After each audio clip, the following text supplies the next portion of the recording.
What mistakes do single women who want a serious relationship make? I knew some very confident women that had their lives planned out and knew exactly who their type was, when they'd be ready for a relationship and exactly what the ideal relationship was for them. They were so hyper specific about what they wanted that they phased out any natural romanticism in their lives. Their relationships weren't organic attractions, just a checklist. One of them married me because I checked off all the boxes and promptly divorced me 5 years later because she never loved me. Not spending enough time single. I've seen numerous female friends and coworkers go through this cycle where they stick around in a failed relationship too long, spend 1-2 weeks single thinking they are going to die alone and never feel love again, then start a new relationship with the first marginally acceptable guy they find until the cycle repeats. Lack of communication. Obviously this goes both ways, but if you are open right away, or a few dates in with what you want, or are looking for, that will save yourself and your fellow time and potential hurt feelings. And throughout a relationship, not being present with the people she surrounds herself with. I cannot tell you how many women I have passed up on because they didn't seem to want to give me the time of day, only to find out later down the line that they were interested in a serious relationship. Stop playing your options. Pick one person. Invest some time and energy into that connection. And if it doesn't click after a couple of weeks, then move on to the next person down the line. Casting a wide net is not how you keep people around that are looking for a serious relationship. Going on the first few dates thinking this is the guy, finding a guy with characteristics she doesn't like, thinking she can change him, then blaming him when he refuses to change, assuming this guy's going to be like her last guy and preemptively / overly being a jerk about something new guy does that's similar to old guy the what's yours is mine and what's mine is mine mentality. Either we both share equally or we keep separate stuff. But dating you does not mean he should relinquish half his stuff while you don't contribute. Holy s on point dude. Exact reasons I ditched my last date. She was making future plans, even before meeting face to face. Treating the guy she views as a serious prospect worse than the guys who were just flings. Yeah, this behavior is weird. Not getting over their previous relationships before getting into a new one. Just broke up with my ex last year over that. If you tell me you still love your ex 7 months into a relationship with me, fucking bye. Every recently broken up / divorced woman has that friend who 5 minutes after it happens is like, girl, you need to get back out there, and makes her a Bumble profile and starts talking to guys immediately.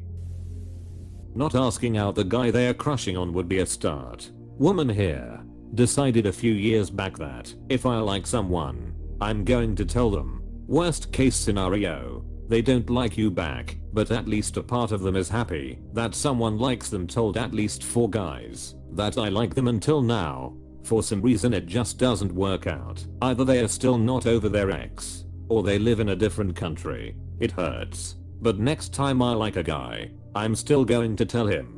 I'd rather feel bad for a bit than to regret it for the rest of my life.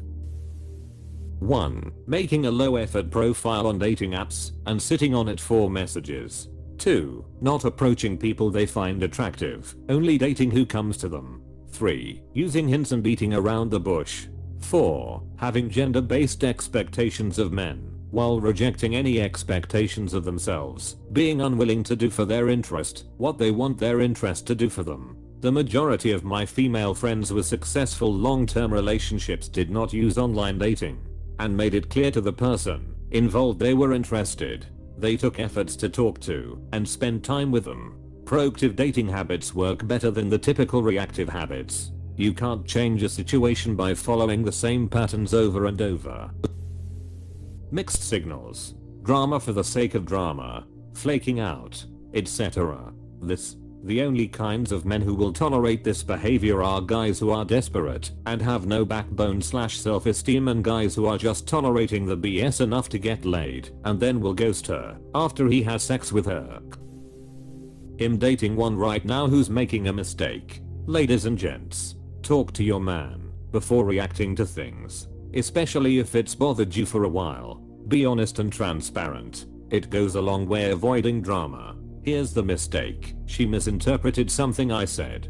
Instead of talking to me about how she felt, for 4 to 5 days this bothered her. She went and told her dumb best friend who can't hold a relationship and sleeps with married dudes. Idiot friend called the other couple we are friends with. Other couple got mad at me for something that never happened. I had to apologize and explain what she misinterpreted. She doubled down on her misinterpretation. I gave her the option of maybe you misheard me, and she doubled down again. Here's the thing. When you double down as if you're sure, and the other party knows from their perspective it didn't happen, you vented into a waste of time bullshit argument. I genuinely believed she was lying about the entire thing at that point, and had to throw her under the bus for her friend trying to throw me under the bus. Our mutual couple friend said we know it's a miscommunication. Thankfully they're awesome. In a nutshell, her idiot friend has a habit of making things worse and causing drama, because she's an attention seeking idiot. She's the worst person to bring things to.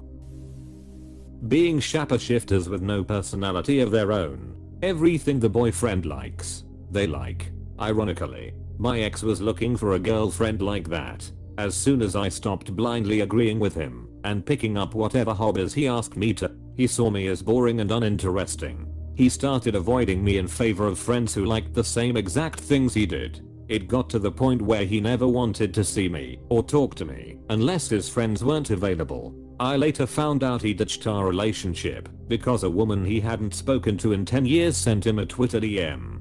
He definitely wouldn't have made for a good lifelong partner if that's all it took to dissolve an almost 5-year relationship. Only getting advice from other women in the same boat and staying in the echo chamber, bringing the date in to meet those friends to judge and approve said date. Julia isn't going to say he's a great guy because you'll hang out with him all the time. And then who's going to go out with Julia to find guys? Just Julia. Are you crazy? I had a woman who came over to my house on a third date and started talking about how she will rearrange my house when she moves in. I blocked her immediately. Please respect someone's private space unless you are in a committed relationship. Would it hit differently if a woman said, if I had this apartment I'd decorate it such and such versus her talking like she assumes she one day will have that apartment? Asking because I love rearranging furniture and all the feng shui nonsense, but wouldn't want a guy to think I'm trying to move in with him and upend his space.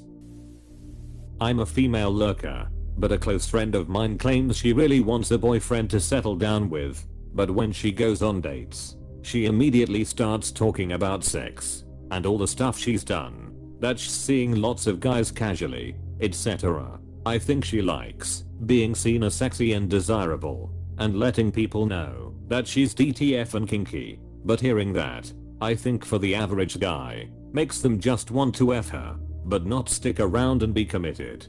So they do, and she gets bummed out that she can't find the one. Yep. Personally I wouldn't even bother to hook up with her. It's usually a huge red flag if people, men and women, constantly talk about that or even bring it up without being specifically asked. I'm in my early 40s. It is vastly different from dating in 20s and 30s 20s. Most want to have fun and maybe get married and have kids someday 30s. Most want to get married to someone that wants kids soon or now. I once went on a first date with a woman that told me she fully intended to be pregnant in 6 months. 40s. It's too late to want kids. They either have them or it's too late to have them in their eyes and are finally looking for a serious relationship. They are also wounded from divorce or failed relationships, making it harder to connect. Here is the issue. Most women in their 40s have been on their own and fiercely independent for a long time. They do not know how, nor desire to give up that independence for a partnership. I do not blame them. I have had some great relationships with women in my 40s who say they want a serious relationship, but are so set in their ways. They do not make the changes required to allow someone into their lives. The same is true for men. I struggle letting go of some independence to let someone in. However, I try. For example, I love my family and friends so much. They are a huge part of my life, and for a partner to be a part of my life, they need to mesh well with my tribe. I often try to prompt meeting family and friends. However, I get it's too soon, or I'm not ready. Those reasons are valid. However, if we are moving into months of dating and they are still scared, they are not ready to give up independence, merge lives and be truly together. After 6 months, I ended my last relationship because she refused to be my date to a wedding. My family was bummed she did not want to meet them after so long. At this age, it's tough to change and give up independence, but if you really want to make something work, you put the work in and show up for your relationship and its growth. Chase meminality. Sex is a prize, fats and entitlement, lack of serious effort, shallowness, lack of commitment.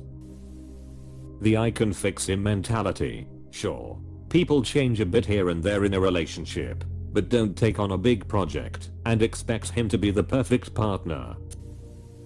Drama. Twisting what you say to suit their version of events. Just the way some women argue and have to have the last word while saying yes, like why can't you just shut up?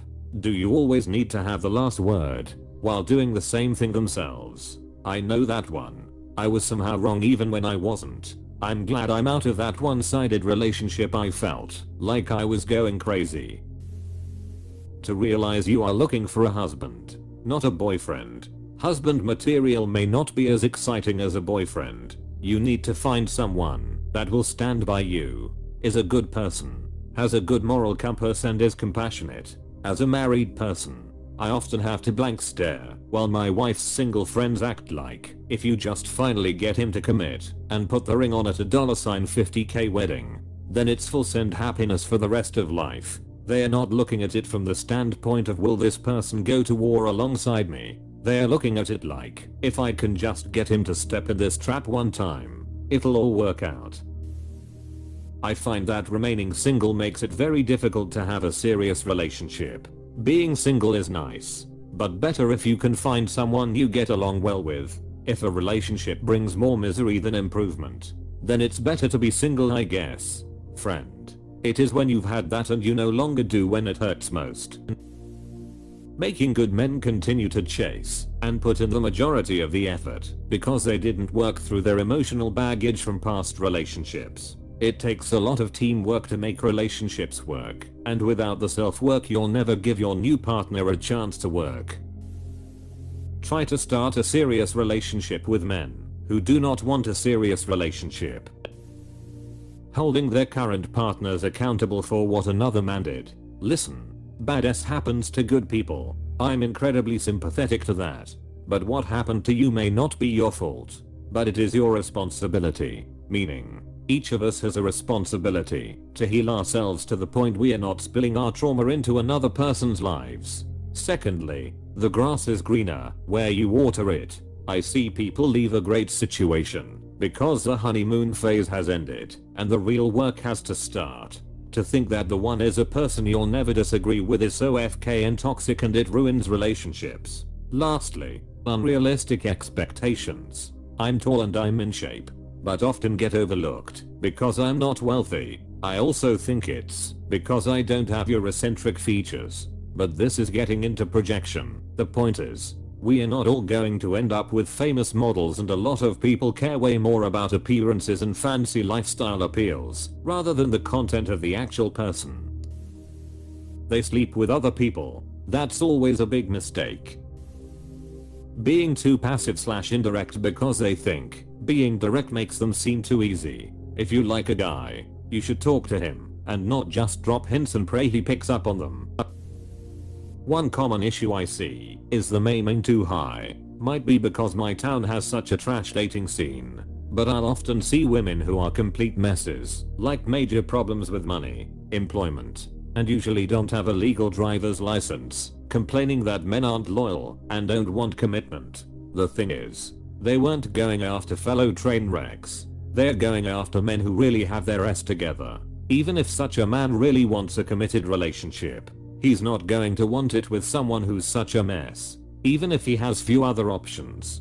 But of course that can apply to lots of other situations too, such as the more commonly mentioned on Reddit trend of women chasing the top 5% of men on dating apps. Bang FWBS while romantically entertaining others.